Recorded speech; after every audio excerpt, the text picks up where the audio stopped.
Si yo hiciera una pregunta, probablemente la respuesta sería variada, de acuerdo a la opinión de cada uno.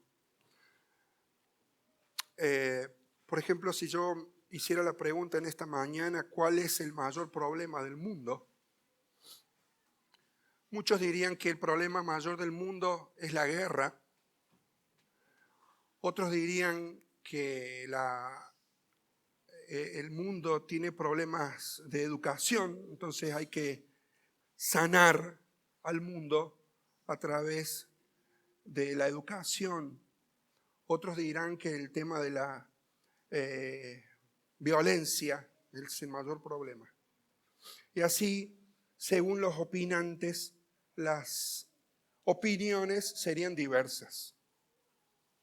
Pero en esta mañana el Señor ha puesto en mi corazón compartir, creo yo, el mayor problema del ser humano, que consiste en no temer su presencia y que consiste en vivir la vida como si no pasara nada. Esta es una palabra seria de parte del Señor. He luchado toda la noche por esto y la digo en el nombre del Señor. Vamos a abrir la palabra de Dios y nos vamos a poner de pie. Vamos a abrir la palabra de Dios en el libro de Jeremías, en el capítulo 33.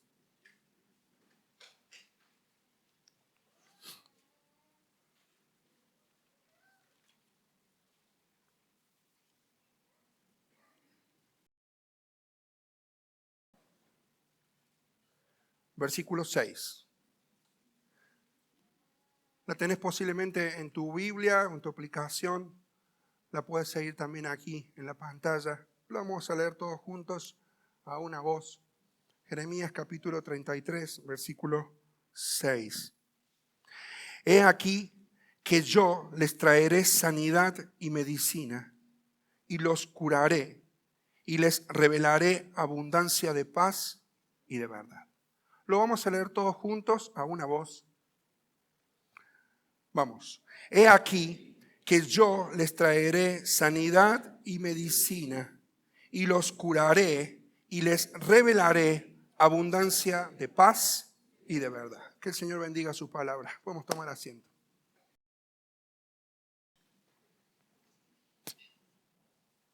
Jeremías es conocido como el profeta llorón, pero no como un profeta llorón por ser un niño malcriado, caprichoso o educado. Dios llamó a Jeremías a liderar a una nación decadente, a una sociedad enferma. Y Dios fue explícito con Jeremías diciéndole que iba a enviarlo a un pueblo que no le iba a escuchar, a un pueblo que no iba a tener temor del Dios que le estaba enviando. Nadie quisiera enfrentarse a una empresa así. Ir, como el caso de Noé, a enfrentarte a toda una sociedad que no cree en el mensaje del que te envía. Y así fue que Jeremías vivió durante los últimos años de una nación en absoluta decadencia, desenfrenada. No tenían límites. Todo era jarana y todo seguía como si Dios no existiera. Ahora llora Jeremías. Ustedes lean toda la profecía del libro de Jeremías. Es un libro realmente cautivante y maravilloso. Y después lean el libro que le sigue, si bien fue escrito por Baruch, su secretario, su amanuense. Se llaman Las Lamentaciones de Jeremías. Y comienza con una frase, ese libro, diciendo: pobrecita de ti, Jerusalén. Pobre de ti, Jerusalén. Ellos estaban asistiendo a un culto con una gloria que ya se había ido y no se habían dado cuenta. Por eso, en esta mañana quiero recordar que dentro de todo este panorama en donde predomina el juicio, Dios envía a Jeremías y le da un rayo de luz en medio de su palabra de juicio. Y en los capítulos 30, 31, 32 y 33, Dios promete que los cautivos que iban a caer en manos de ejércitos invasores despiadados, Dios iba a restaurarlos. Y uno muchas veces toma lo que quiere tomar. O va a la persona que sabe, uno, lo que le va a decir. Pero enfrentar al profeta de Dios no es fácil, ni tampoco para el profeta de Dios es fácil decir lo que en el nombre de Dios hay que decirle al pueblo. Ahora, lo que nosotros tenemos aquí en el capítulo 33 es una de las promesas que están contenidas en esta sección del libro, donde se le promete en medio del caos un tiempo de restauración a la nación integral de los hebreos, es decir, al reino escindido del norte y al del sur, al que tuvo como capital a Samaria y al que tuvo como capital a Judá. Ambos se dividieron, fue un caos, perseveraron unos cuantos años, pero finalmente cayeron, porque cuando no hay temor de Dios ocurre eso. Solamente es cuestión de tiempo. Entonces, lo que tenemos aquí en Jeremías, en el capítulo 33, es una promesa para una nación herida. Y era una nación que estaba herida fundamentalmente por dos cuestiones, según lo que leemos solamente aquí, si nos circunscribimos al texto bíblico. Dice el versículo 6, yo les traeré medicina y los curaré, y les revelaré abundancia de paz y de verdad. En otras palabras, lo que estaba pasando con esta sociedad era que estaba letalmente enferma. En palabras del profeta Isaías, no había en ella sino podrida hinchazón, podrida llaga, desde la cabeza desde la punta de los pies, dice Isaías capítulo 1, hasta la punta de sus cabellos. No había en esta nación cosa sana. Y vez tras vez Dios le envió a los hombres de Dios, y vez tras vez la nación los rechazó. Entonces, Dios promete a esta nación darles sanidad y darles medicina. Lo que estuve recordando en estos tiempos es que Dios me recuerda a mí. Y me estuve haciendo la pregunta de cómo Dios me recuerda. Porque hubo algo por lo cual esta palabra de esperanza fue dada. Los planes de Dios no pueden ser frustrados. Muchas veces nos queremos agarrar de las promesas de Dios. Pero el contexto en el cual se da esta promesa es un problema tremendo, es un contexto de decadencia y de desmoronamiento moral y espiritual en todos los aspectos, en todas las personas. Usted lea toda la profecía de Jeremías y se va a dar cuenta que aplica la corrupción y el pecado a todos, sin ninguna clase de distinción. Y el profeta tiene que enfrentarse solo a un pueblo rebelde y contradictor. Ahora, yo quiero que vayamos con la ayuda del Señor a hilvanar solamente algunos textos y voy a depender del Espíritu para esto, como todo. Pero antes de ir a hilvanar cómo es que la nación cayó en esta situación según el contexto que propiamente Jeremías presenta en el texto bíblico, quiero recordarte una cosa. El contexto inmediato de la profecía que nosotros acabamos de leer, que habla de la restauración de la prosperidad de Jerusalén, tiene que ver con un lugar donde Dios lo llevó al profeta Jeremías. Mira dónde estaba Jeremías, por decir la verdad. Versículo 1 de Jeremías 33. Vino palabra de Jehová a Jeremías la segunda vez, estando él aún preso en el patio de la cárcel.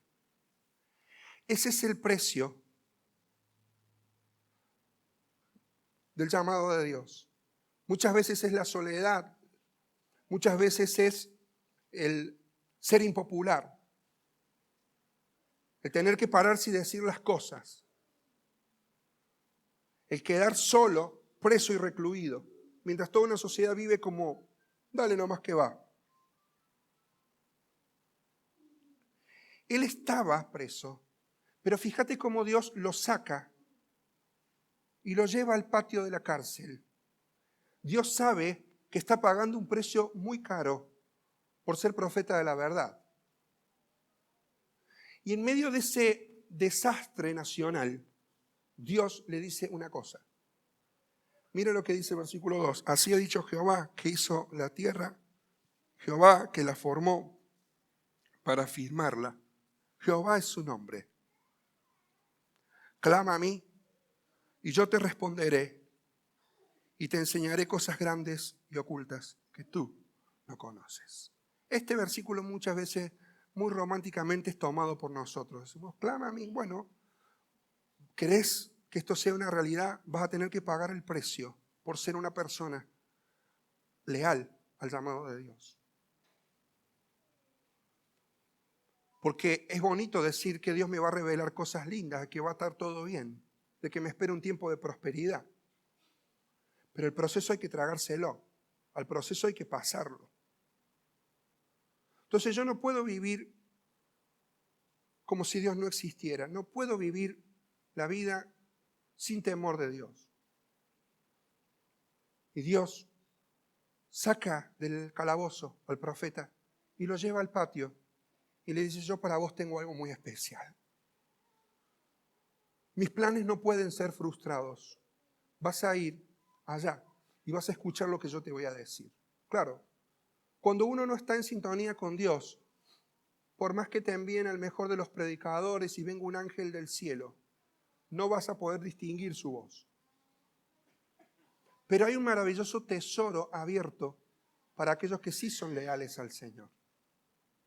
Y Dios lo llama y le dice, clama a mí y yo te voy a responder y te voy a enseñar cosas grandes y ocultas que tú no conoces. Así que la próxima vez que nosotros recitemos este lugar, pensemos si estaríamos dispuestos a ir como Jeremías y pagar el precio que pagó Jeremías para recibir ese nivel, ese estatus, ese plus de el pensamiento de Dios y el plan de Dios que no va a poder ser frustrado. Ahora, dicho esto, quiero ver rápidamente, con la ayuda del Señor, algunos de estos elementos que había pasado en la sociedad. Luego, reflexionar en mi vida y con esto vamos a terminar el culto de hoy. Vamos a ir a Jeremías al capítulo 2. En el capítulo 1 de Jeremías nosotros tenemos el llamado del profeta. Su llamamiento y su misión. Desde el capítulo 2, versículo 1, está su mensaje al pueblo. Desde el capítulo 34, el ministerio de Jeremías en la caída de Jerusalén, él lo pudo ver, tremendo. Él pudo ver cómo la nación se desmoronó. Y dice el capítulo 2 de Jeremías. Entonces ahora yo te voy a pedir que me sigas porque la esperanza que Dios plantea es la promesa de Dios para los suyos en medio de una sociedad sin paz y sin verdad. Entonces vamos a conectar pasajes dentro del libro de Jeremías respecto a esta gran promesa. Vamos a ver primero cómo cayó la nación. Mira, primero Dios se acuerda de la nación y dice el capítulo 2, versículo 1, vino a mí palabra de Jehová diciendo, anda y clama a los hijos de Jerusalén, diciendo, así dice Jehová, me he acordado de ti, de la fidelidad de tu juventud, del amor de tu desposorio, cuando andabas en pos de mí en el desierto, en tierra no sembrada. Dios se acuerda de la nación y dice, yo me acuerdo de tu amor de juventud cuando me seguías. Y aún en pleno desierto, en tierra no sembrada, insistías en seguirme porque me eras fiel. Es lo primero que le dice Dios a la nación. Yo recuerdo, tengo un recuerdo de ti. Y el recuerdo que tengo de vos es que cuando en un antiguo tiempo, pasabas aún situaciones muy adversas, me eras fiel. Seguir a Dios aún en pleno desierto. No abandonar a Dios en medio de la crisis. Eso es muy normal hoy. Cuando no recibo lo que yo quiero, ¿qué hago? Suelto la mano. Y las cosas de Dios y Dios es lo primero que se larga. ¿Por qué no labura? No deja el laburo cuando le va mal. Déjelo. ¿Por qué Dios tiene que ser siempre el primer fusible de escape? ¿Por qué no nos confrontamos a la palabra de Dios y no nos bancamos que Dios nos corrija? Entonces, yo me he acordado de ti.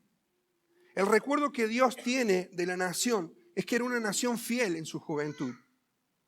Pero corremos el riesgo de no permanecer en fidelidad, de meternos en un sistema que nos haga creer que estamos agradándole a Dios, pero nuestro corazón está lejos de Él. Dice, yo me acuerdo que vos me amabas. Yo me acuerdo que vos me seguías, que vos me eras fiel. Y aún en pleno desierto, como Moisés, otra promesa que nosotros solemos sacar de contexto. Si tu presencia no ha de ir con nosotros, no nos saques de aquí, decía el gran líder de la nación de Israel.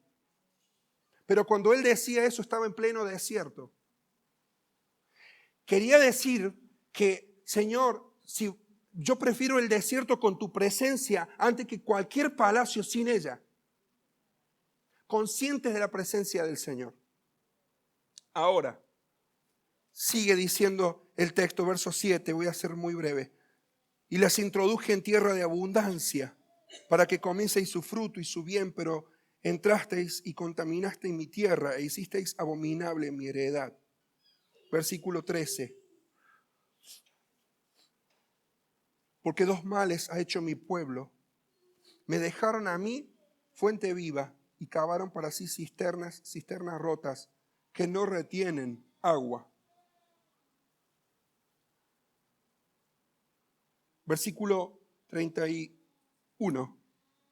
Oh generación, atended vosotros a la palabra de Jehová. ¿He sido yo un desierto para Israel o tierras de tinieblas? ¿Por qué ha dicho mi pueblo, somos libres, nunca más vendremos a ti? Escucha esta pregunta. ¿Se olvida la virgen de su atavío o la desposada de sus galas? ¿Cuál es la respuesta? De ninguna manera. Una mujer no puede olvidar jamás las vestiduras de su gala, del momento en que se entrega a su esposo. Una mujer jamás puede olvidar que tiene una boda enfrente, y menos el encuentro con su esposo después de tanto tiempo de espera, en pureza. La respuesta a estas preguntas es que no se puede olvidar. Los primeros amores no se olvidan. Y dice, ¿se olvida la virgen de su atavío, de la esposada de sus galas?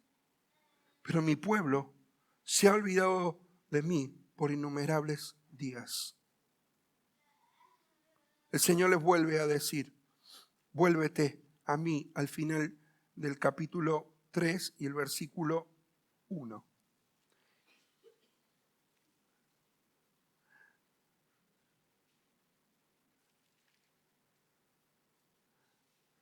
Entonces Dios manda a Jeremías a buscar un hombre que busque la verdad. Mire lo que dice el capítulo 5. Recorred las calles de Jerusalén y mirad ahora e informaos. Buscad en sus plazas a ver si halláis hombre, si alguno que haga justicia, que busque verdad, y yo la perdonaré. Aunque digan viva Jehová, juran falsamente. Oh Jehová, ¿no miran tus ojos a la verdad? Estaba habiendo una crisis en cuanto a la verdad. Casi que Jeremías está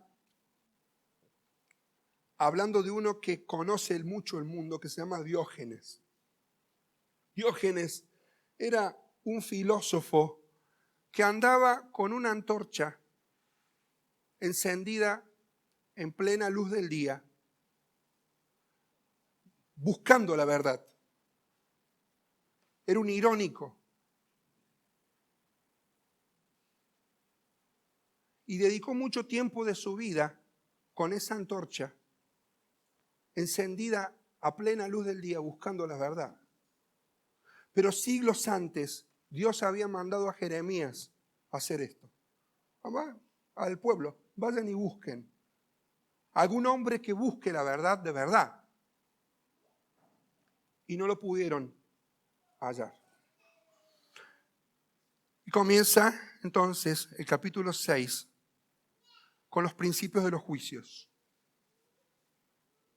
Y quiero que veamos ahora algunos de estos dos elementos. Voy a ser rápido para volver al tiempo final en el versículo que arrancamos a leer. Mira lo que dice el versículo 13. Porque desde el más chico de ellos hasta el más grande, cada uno sigue la avaricia. Y desde el profeta hasta el sacerdote, todos son engañadores. Fíjate esta palabra.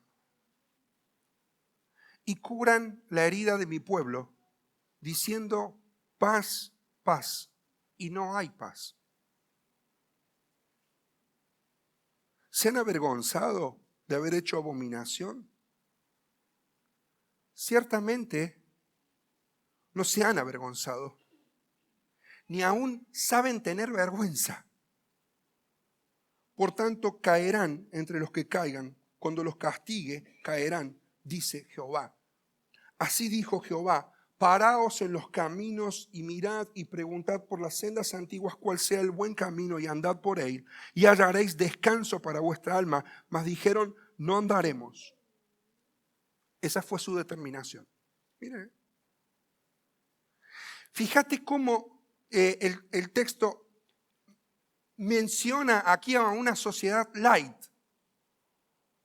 Porque dice, y curan la herida de mi pueblo, diciéndoles paz, paz, y no hay paz.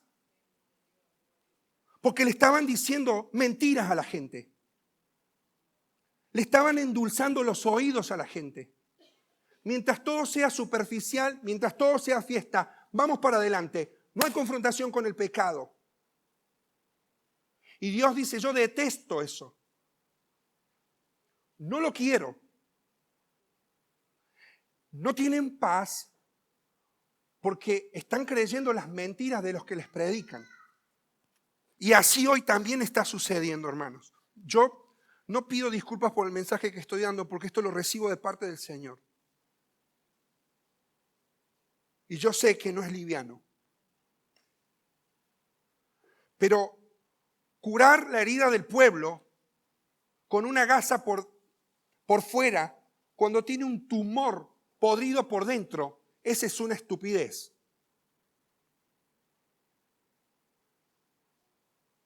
Es tremendo, es absurdo. Pero este era el remedio que les estaban vendiendo a la gente. Más vale que cuando yo predico así no voy a ser popular. Pero la nación estaba acostumbrada a eso. Y si esta iglesia va a crecer, hermano, va a crecer por la palabra de Dios. No va a curar con parches superficiales la herida de gente que tiene destruido el corazón. Necesitamos ser radicales en esto. Firmes. Dios está diciendo, ustedes están curando la herida de mi pueblo, diciéndoles paz, paz, no hay paz. Están siendo unos light. Claro, cuando nosotros le sacamos a Dios, a las cosas, su elemento crítico, estamos diciendo que eso es light. Si a la sal yo le saco el sodio, digo que la sal es ¿qué cosa? Sal sin sodio. Pero el sodio, la sal, la composición atómica de la molécula de sal es ¿qué cosa? Cloruro de sodio. Si yo le saco el sodio, ¿qué sal es? Al café le llamamos café sin cafeína. A la manteca o a la crema descremada. ¿Lo vieron? A la crema descremada, al café sin cafeína, a la sal sin sodio. Y esa filosofía light está permeándose en muchos de nosotros. Guarda. Porque así creemos que es posible también un matrimonio sin pacto y una espiritualidad sin Dios. Entonces, Jeremías les dice, ustedes tienen que frenar el camino que están llevando. Paraos en los caminos, plural. Hay una diversidad de caminos que te ha traído hasta acá. Y preguntad cuál sea el buen camino y hallaréis descanso para tu alma. Yo quiero decirte en el nombre de Jesús que hay solamente un camino que puede traer satisfacción al alma. Hay solamente uno. No hay otro nombre dado a los hombres en el cual nosotros podamos ser salvos. Hay un solo mediador entre Dios y los hombres. Es Jesucristo. Fuera de Él, las cosas no van bien. Fuera de Él, la gente vive en la mentira. Fuera de Él, la gente vive sin paz. Buscando parches y caramelitos para el corazón que está profundamente vacío de Dios. Entonces, dice, ¿cuál es el camino dentro de todos? Tenés que hacer un freno y decir, ¿dónde yo estoy parado? Yo no puedo seguir viviendo así. Mi familia no puede seguir viviendo así. Yo tengo una familia light. Mi matrimonio es un matrimonio light. Porque le hemos sacado el elemento crítico y creemos que está todo bien. Dale nomás que va. Total, pasa. No pasa nada, hermano. No pasa nada. Pasa como esos aborígenes hace unos cientos de años atrás, que el patrón, el colonizador vendría a ser, los hacía trabajar. Más vale que los explotaban. Eso ni duda. ¿No es cierto? Eso estaba mal. Pero resulta que ellos los hacían laburar como esclavos que eran, propiamente. Resulta que se habían dado cuenta que cuando el patrón no estaba, lo que dice el dicho, no está el gato, los ratones están de fiesta, ¿verdad? Entonces, ¿qué hicieron? ¿Sabe lo que hicieron? Le pusieron un ojo grande, lo colgaron de arriba. ¿Me entendés? Entonces se fueron, santo remedio. Ellos pensaban que el ojo ese grandote era el ojo del dueño. Y laburaban. Santo remedio. Muchos de nosotros parece ser que necesitamos algo de esto. Pero no que nos vea un ser humano. Necesitamos sentir la mirada profunda de Dios. Hay veces que es mirada de amor, pero hay veces que es mirada de ira por el pecado. Que es mirada de confrontación, que es mirada que no está todo bien, papá. Hay que cambiar. Dice el capítulo 7, mira cómo dice. Oíd palabra de Jehová, todo Judá, los que entráis por estas puertas para adorar a Jehová. Fíjense, ellos venían a adorar a Dios. Así ha dicho Jehová de los ejércitos, Dios de Israel. Mejorad vuestros caminos y vuestras obras, y os haré morar en este lugar. No fiéis en palabras de mentira. Y aquí, verso 8, vosotros confiáis en palabras de mentira que no aprovechan, hurtando, matando, adulterando, jurando en falso, incensando a Baal, andando tras dioses extraños que no conocisteis. Vendréis y os pondréis delante de mí en esta casa sobre la cual es invocado mi nombre, Y diréis, librados somos para seguir haciendo todas estas abominaciones. ¿Cuál es la respuesta a esa pregunta? No. Ellos hacían lo que querían, pero pensaban que venir a la casa de Dios y cantarle a Dios los libraba, que tenían una cierta inmunidad. Y fíjate cuál es la respuesta de Dios ante eso. ¿Es cueva de ladrones delante de vuestros ojos esta casa sobre la cual es invocado mi nombre? ¿Por qué dice esta palabra Jeremías?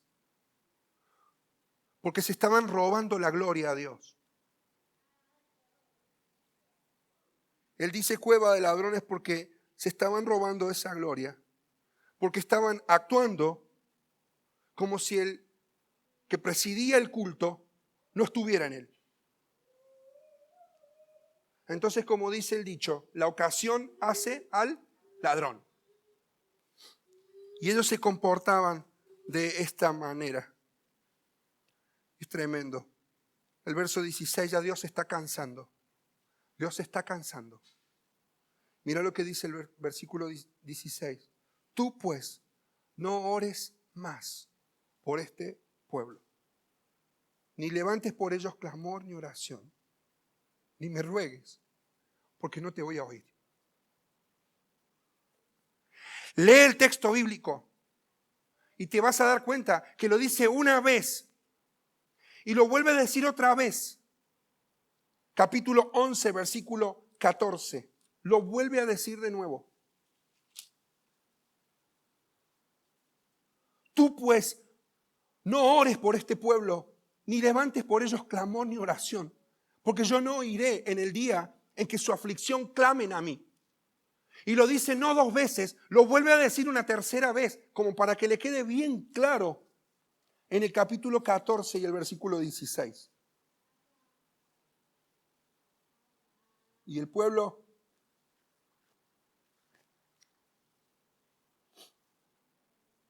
Dios le dice, ya no me pidas más por este pueblo. Hay que cansarlo a Dios, ¿no? Hay que cansarlo a Dios. Y podríamos seguir, les digo, delante del Señor todo el día de hoy analizando, solamente ni analizando, leyendo algunos textos de estos. Vuelve a decir de nuevo en el capítulo 8, el versículo 11. Y curaron la herida de la hija de mi pueblo con liviandad, nuevamente diciendo paz, paz, y no hay paz. Aún, verso 7, la cigüeña en el cielo conoce su tiempo, y la tórtola y la grulla y la golondrina guardan el tiempo de su venida. Pero mi pueblo no conoce el juicio de Jehová.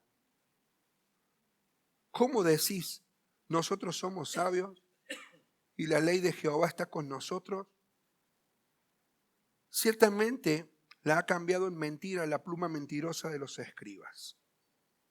Los sabios se avergonzaron, se espantaron y fueron consternados. He aquí que aborrecieron la palabra de Jehová. ¿Y qué sabiduría tienen? Comienza el lamento sobre Judá y Jerusalén. Comienza la denuncia de una adoración que era falsa en el capítulo 9. Y no voy a seguir, porque creo que con alguno de estos textos que acabamos de leer es suficiente. Estaban teniendo una crisis profunda en cuanto a la verdad y a la paz. Les mentían y no había paz. Y los pronósticos de los tiempos por venir no son mejores. ¿Vos irías, si Dios te mandara, a enfrentarte así con un pueblo que no quiera oír? Sea honesto. ¿Irías si Dios te dijera, bueno, te va a costar? Te va a costar. Jeremías entra en una depresión. Este Dios que se acordó del pueblo, también se acuerda de su hijo, de su siervo, porque Dios lo levantó con un mensaje. Lo quisieron detener hasta que lo cansaron. Y él derrama su corazón en el capítulo 15, el versículo 15. Tú lo sabes, oh Jehová, acuérdate de mí y visítame. No me reproches en la prolongación de tu enojo. Sabes que por amor de ti sufro afrenta. Por tanto, así dijo Jehová: si te convirtieres, yo te restauraré, y delante de mí estarás. Y si entresacares lo precioso de lo vil, serás como mi boca. Conviértanse ellos a ti, y tú no te conviertas a ellos. Y te pondré en este pueblo por muro fortificado de bronce, y pelearán contra ti, pero no te vencerán, porque yo estoy contigo para guardarte y para defenderte, dice Jehová, y te libraré de la mano de los malos, y te redimiré de la mano de los fuertes. Este pecado escrito en el corazón de Judá, capítulo 17 de Jeremías, no fue corregido por ellos. Y Dios comienza diciendo: yo me acuerdo de vos. Hubo un tiempo en el que me seguías, pero hubo un tiempo en que te despistaste. Empezaste a creer que haciendo cosas me estabas agradando. Esto es lo que nosotros en la teología llamamos la ira abandónica de Dios. Es tremenda. La ira abandónica de Dios es que Dios en su santidad, en su ira, no nos hace pecar, pero nos deja a la decisión de nuestro propio corazón. Nos ama, por cierto, pero por su santidad, en su ira, nos deja. Y ellos siguieron su camino y finalmente fueron derrotados por los pueblos enemigos. En este contexto, el tipo está solo, desanimado, está llorando, está en la cárcel. Y Dios le dice: vos no te convirtas a ellos, no seas como ellos, no seas como el montón, que se conviertan ellos a vos. Y te voy a poner en este pueblo por muro de bronce. Van a pelear contra vos, pero no te van a vencer. Entonces, ahora sí, dice Dios: ahora que vos estás acá, que vos estás pagando el precio que me pedís, yo te voy a mostrar. Clama a mí y yo te responderé y te enseñaré cosas grandes y ocultas que todavía no conoces. Y le revela Dios un futuro maravilloso. Yo voy a sanar a mi pueblo. No serán las palabras de los hombres las que la sanen. No necesitas un paliativo de este mundo para encontrar paz y para encontrar la verdad. Andá, salí, buscá. Prendé la linterna en medio del día y andá si vas a encontrar uno. Lo que necesitamos, hermanos, y esto no es ninguna, ¿cómo decir? Estoy abriendo mi corazón. Necesitamos volver al libro. Es fácil caer en el activismo, pero eso no te llena. Tenemos que empezar a tener raíces profundas y pagar el precio. Fue lo mismo que Jesús dijo cuando le dijo a la multitud: ustedes me siguen a mí por lo que ustedes reciben, pero ahí tienen la puerta, váyanse. Y estoy diciendo esto en medio de un desafío de fe, porque nosotros vamos a comprar allá atrás y vamos a crecer. Pero si hemos de crecer, creceremos basados en la palabra de Dios con la verdad. y con hombres y mujeres que estemos dispuestos a seguir al Señor, pero seguirlo de verdad, a dejar de ser light, papi. Basta ya, la risa, ya está, ya se terminó.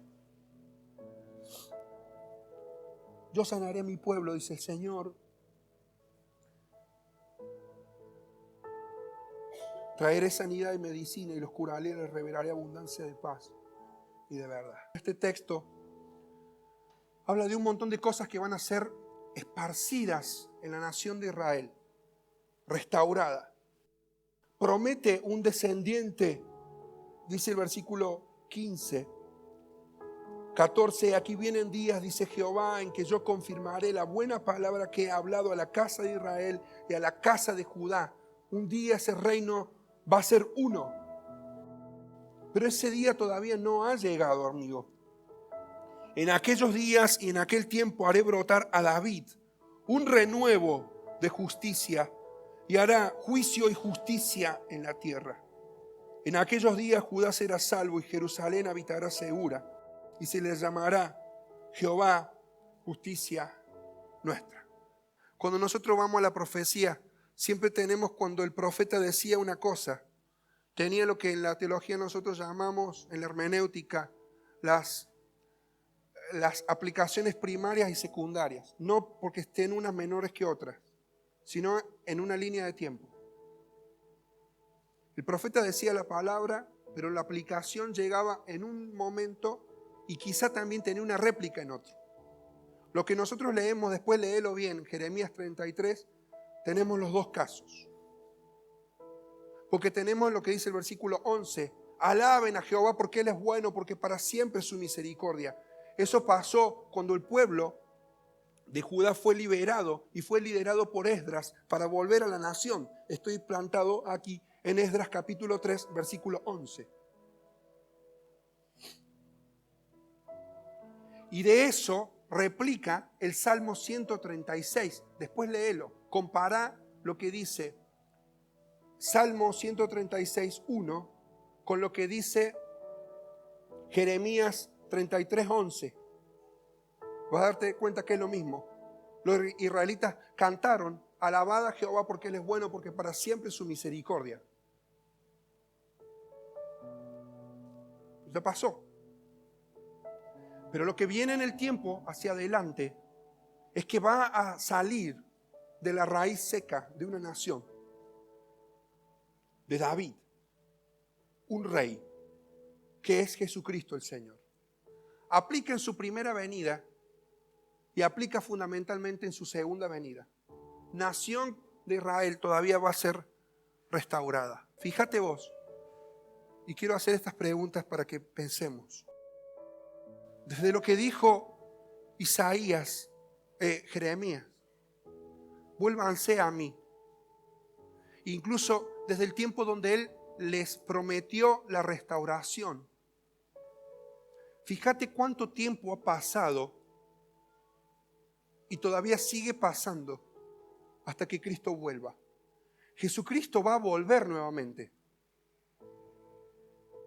Pero ¿cuántos años pasaron desde aquel momento hasta cuando la restauración sea total? Y esta es la primera de dos preguntas que quiero hacerte. Primero, cuanto más tiempo yo tarde en reconocer que estoy fuera de la voluntad de Dios, tanto más me costará volver a ella. Mientras más tiempo dilates en volver a Dios, más larga se va a hacer la espera de tu restauración. Yo creo en un Dios de restauración. ¿Me entendés lo que digo? Pero el tiempo puede ser muy largo, como lo que le está sucediendo a la nación de Israel hoy. Dios se acuerda de mí y Dios se acuerda de vos. La pregunta es ¿cuánto tiempo deberá pasar para que yo vuelva a Él? ¿Cuánto tiempo va a pasar hasta que le diga al Señor, Señor, sana mi corazón? ¿Es dónde estás ahora con respecto al Rey? Y un desafío final. Hoy es el tiempo. De parte de Dios hay seguridad. Mira cómo termina el capítulo 33.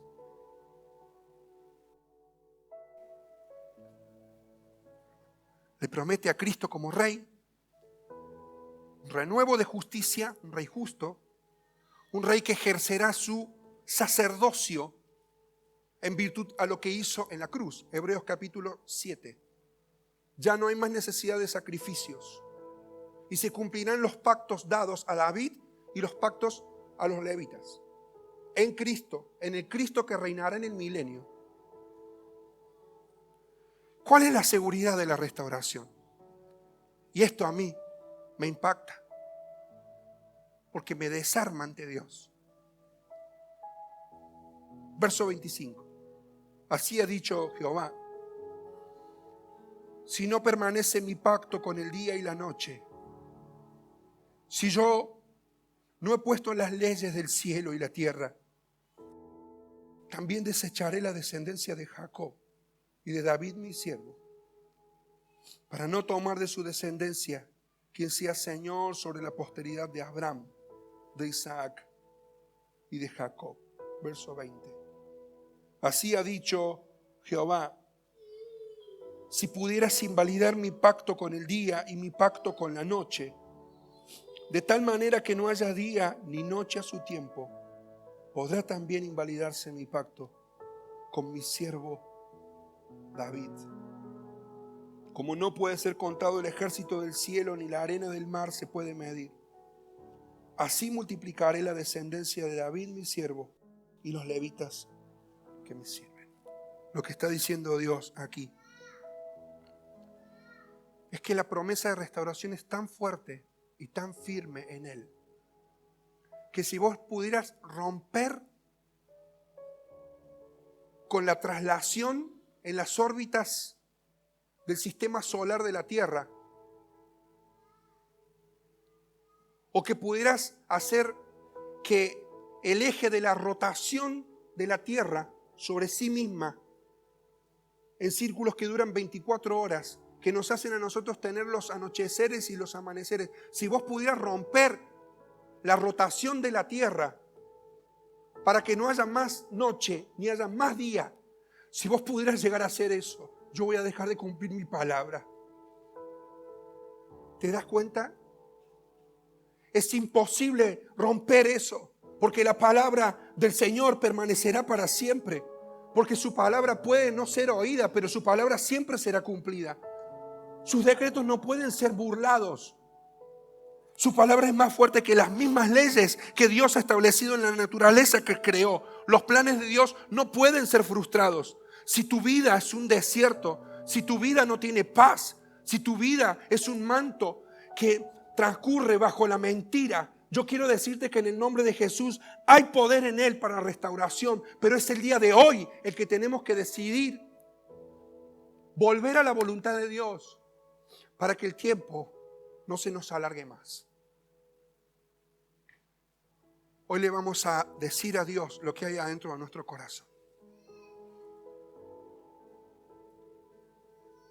Hoy le vamos a decir a Dios: Señor, te necesito en mi vida, en mi matrimonio, en mi familia.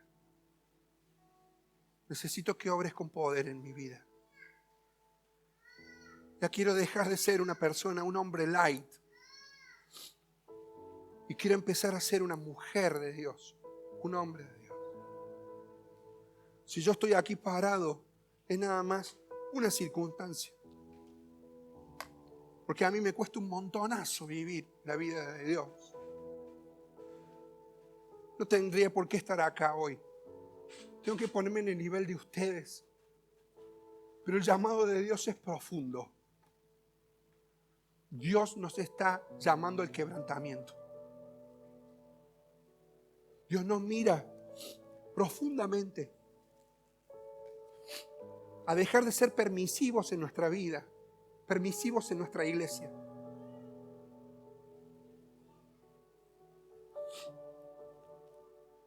Y vivir como si nada. Ante esta palabra, muchos de ustedes podrán levantarse e irse. quizá no volver más.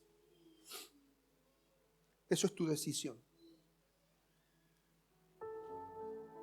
Pero que los que queden con la firme certeza de que hay un Dios de restauración que cumple su palabra